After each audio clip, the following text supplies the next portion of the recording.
In this tutorial, I'm going to shed some light on the Light Rays plugin from NewBlue's Light Effects collection. At first glance, you'd expect Light Rays to give you, well, light rays. But if you look a little deeper and start to experiment with the controls, you'll find that this is a very flexible plugin that can really spice up footage and text in ways that perhaps you wouldn't expect. We'll be working through some of these examples as I introduce you to the controls in the Light Rays plugin. One area where you might often find yourself using Light Rays is in your titles and other on-screen text. Let's look at the Apache helicopter title screen again.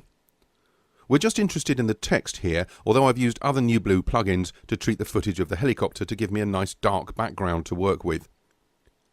So let's start to explore the various controls in Light Rays. The plugin is separated into 4 areas: Light Source, Light Rays, Shimmer and Mix. The Light Source group of controls lets you set up the intensity and shape of the light source. The Light Rays group lets you choose colours for the rays and to determine their angle and their length. The Shimmer group sets up random noise which makes the rays flicker and move. Finally, the Mix group lets you determine how much of the underlying image you want to show, how bright you want the rays to be, and whether you want to mangle the original image into something that's barely recognisable. We'll start by resetting the plugin to 0 values, and I do this by selecting the Reset to None preset. You can return any control to its default setting by double-clicking it, although that doesn't necessarily mean it resets to 0. In order to see any effect on your footage, there are 3 controls that need to have values. Those are Radius, Length and Rays. I'll explain them all in more detail in a second. So let's go back and work our way through each control. First off, we have the light source colour. Typically for a bright light this will be white, but you can choose any colour for interesting results, even dark colours.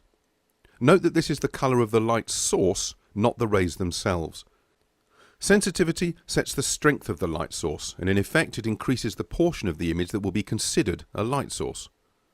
The position and radius controls define a circular area within the image that can generate light. Feather softens both the edge of that circle as well as the edges of the light rays. Let's introduce some movement into the rays by setting the shimmer controls. We'll set size to 65, intensity to 85 and rate to 30. The rate determines how quickly the shimmer moves from one random noise to another.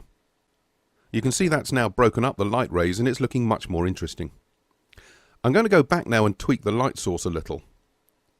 Let's increase sensitivity to around 65 and let's drag the source position down until the rays appear to be coming straight towards us out of the frame. Although I'm happy with the radius, let's have a look at what happens when I adjust it. At 0 the light source circle disappears, and at 100 it includes everything, in this case all the text. And remember, we're only affecting the text layer here, not the image behind it. I'm going to set it to around 50. The feather control softens the edges of the circle and the rays, which I don't want for this title text. But this is what happens if I turn feather up full.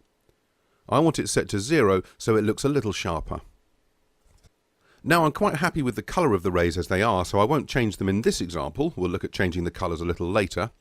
I'm going to leave the mix set to 0 as well. Remember that for this title I want the rays to come out of the screen directly towards me. But if I wanted to angle the light rays, I'd use the angle control. You can set some really cool sweeping results when you keyframe the angle values. For now, I'm going to set both X and Y positions to 0. Changing the length of the rays is also very easy. Here's what they'll look like at 100, and of course they'll disappear at 0. We'll set them to a value of 50 as well. Okay, I think we're pretty close. All I want to do now is to reduce the brightness of the rays so that the underlying text is a little clearer. And I do that with the rays control in the mix group. Much better. We'll look at the picture mix control in a different example. Okay, let's turn to using light rays on an image. Here I've got a picture taken inside a church, exposed just so the windows can be seen. Let's apply the Light Rays plugin and make a few really simple changes to the default values. First, I'm going to change the angle of the rays so it looks like they're coming from the sun on a late summer afternoon. Then I'll change the length. And that's pretty much all I need to do to transform an ordinary picture into something much more special. To finish it off, let's warm things up a touch. I'll select a yellow colour for the brighter rays and an orange colour for the less bright rays.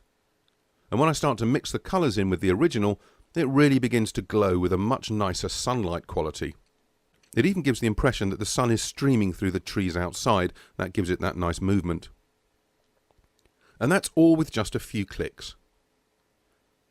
For my next example, we'll do something clever with the picture mix value to generate a cool, or rather a hot, background for a title plate.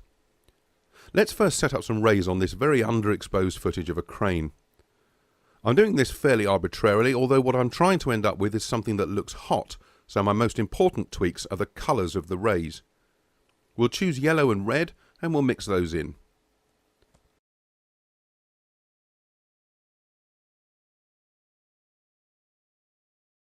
I want lots of movement, so I'll dial in some shimmer. Great. Now, the thing is, the crane has nothing whatsoever to do with my title plate, so I'm going to lose it by setting the picture mix value to 0. That completely removes the original image and sets up a transparency so that anything behind it will show through. Now I can drop some text in with a keyframed light ray sweep, and my titles are off to a flying start. Let's look at one of the more wacky ways we can use light rays. Here's some rather uninteresting footage, and I want to make it look a little bit otherworldly.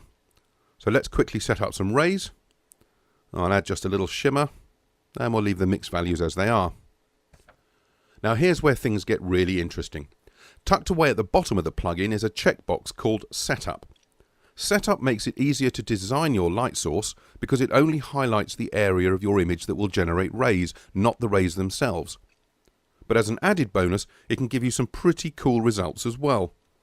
Watch what happens when I select Setup now. Fantastic. Finally, here's a really neat way you can use light rays to create directional, narrow beams of light to simulate a torch, a laser beam, or in this case, a lighthouse. Here's a still picture of a lighthouse to which I'm going to apply a day for night look using NewBlue's Film Look plugin. You can find out all about Film Look in one of the other tips and techniques tutorials in the library. Okay, that looks sufficiently nighttime-ish. Let's load up light rays and change some settings to simulate a beam from the lighthouse. I'm going to set sensitivity, feather, length and rays to maximum. Then I'm going to reduce the radius to just 0.5 so it almost disappears. Now is a very good time to turn on the setup function so I can see where my light source actually is. And now using the position controller I can fix the source on the top of the lighthouse. Now I'll turn setup off again, mix in the light ray colours. And now that I've set up my light source, which is going to be consistent throughout the entire clip, I can set up my first keyframe. The first keyframe has the rays pointing as far to the left of the frame as possible, with an X value of 100. Now I'll set a keyframe at the end of the clip and set the X value to -100. And if we run the clip, you can see how it sweeps across the frame. Let's add in a flare at the point where the light beam points directly at us. We can easily do that by choosing the midpoint and adding a keyframe there, and also one just before and one just after. Reselect your middle keyframe and set the radius to about 30. And there you go. We'll add in a vignette, courtesy of NewBlue's Video Essentials 2 collection, a layer of fog that I just happen to have lying around, and some text. I think that looks great. So there you have it. The Light Rays plugin from NewBlue is an amazingly versatile tool that you can apply to text or graphics to add some very cool lighting effects in post-production. This is one of those wonderful plugins that you just have to experiment with, and I hope you have as much fun with it as I did.